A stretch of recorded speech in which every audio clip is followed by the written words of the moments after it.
Assalamualaikum warahmatullahi wabarakatuh. Perkenalkan, nama saya Bahirah Ramadan dengan NIM 222210101029. Saya Tiara Fitira Dristi dengan NIM 222210101031.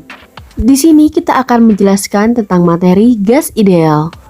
Teori kinetik merupakan suatu teori yang secara garis besar menjelaskan sifat-sifat zat berdasarkan gerak acak terus-menerus dari molekul-molekulnya.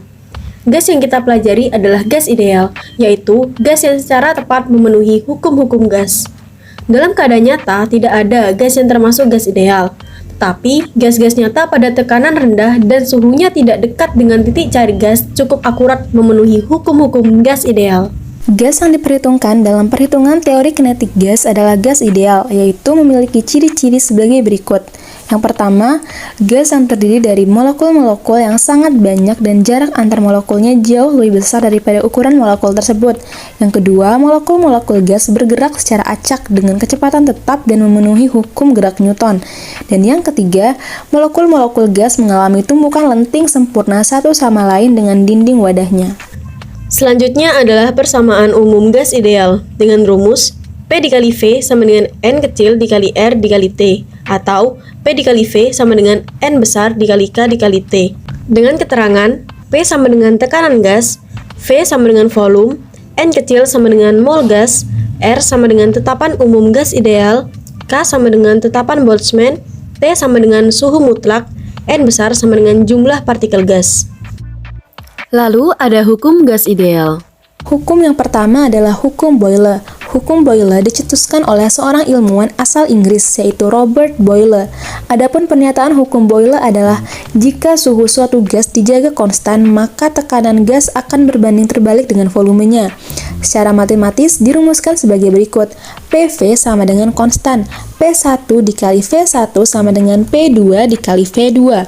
Dengan keterangan P1 sama dengan tekanan gas pada keadaan 1, V1 sama dengan volume gas pada keadaan 1, P2 sama dengan tekanan gas pada keadaan 2, dan V2 sama dengan volume gas pada keadaan 2.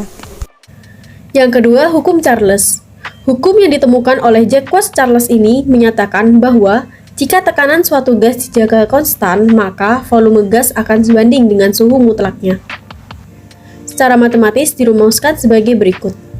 V per T sama dengan konstan. V1 per T1 sama dengan V2 per T2.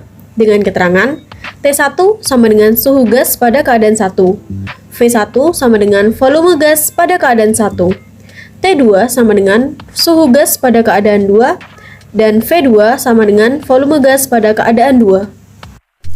Hukum 3 yaitu hukum Gay-Lussac. Hukum Gay-Lussac ditemukan oleh seorang ilmuwan kimia asal Prancis, yaitu Joseph Louis Gay-Lussac pada tahun 1802. Adapun pernyataan hukum Gay-Lussac adalah jika volume suatu gas dijaga konstan, tekanan gas akan sebanding dengan suhu mutlaknya. Secara matematis dirumuskan sebagai berikut. P berbanding T sama dengan konstan. P1 berbanding T1 sama dengan P2 berbanding T2. Dengan keterangan, P1 sama dengan tekanan gas pada keadaan 1, T1 sama dengan suhu gas pada keadaan 1, P2 sama dengan tekanan gas pada keadaan 2, serta T2 sama dengan suhu gas pada keadaan 2.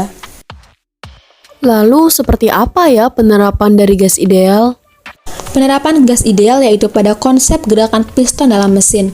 Kenapa motor bisa berjalan? Karena ada mesin. Kenapa mesin bisa berputar? Konsep pada mesin sebenarnya sederhana sekali, menggunakan teori gas ideal, di mana bila volume diperkecil secara otomatis, tekanan menjadi besar dan menyebabkan suhu menjadi naik. Ketika piston bergerak maju mundur melakukan suatu pekerjaan yang berfungsi untuk mengubah volume tabung atau silinder piston agar mendapatkan suhu yang tinggi. Pada kondisi suhu yang tinggi, bila disemprotkan kabut minyak solar atau bensin, dapat menyebabkan ledakan di dalam tabung piston. Ledakan ini menyebabkan piston bergerak mundur kembali seperti semula. Hal yang menyebabkan mesin panas bukan hanya gesekan yang terjadi, namun akibat dari tekanan yang tinggi tersebut. Pada umumnya, di luar bagian mesin atau badi, biasanya ada pendingin untuk mengurangi panas pada mesin. Sekian penjelasan dari kami. Wassalamualaikum warahmatullahi wabarakatuh.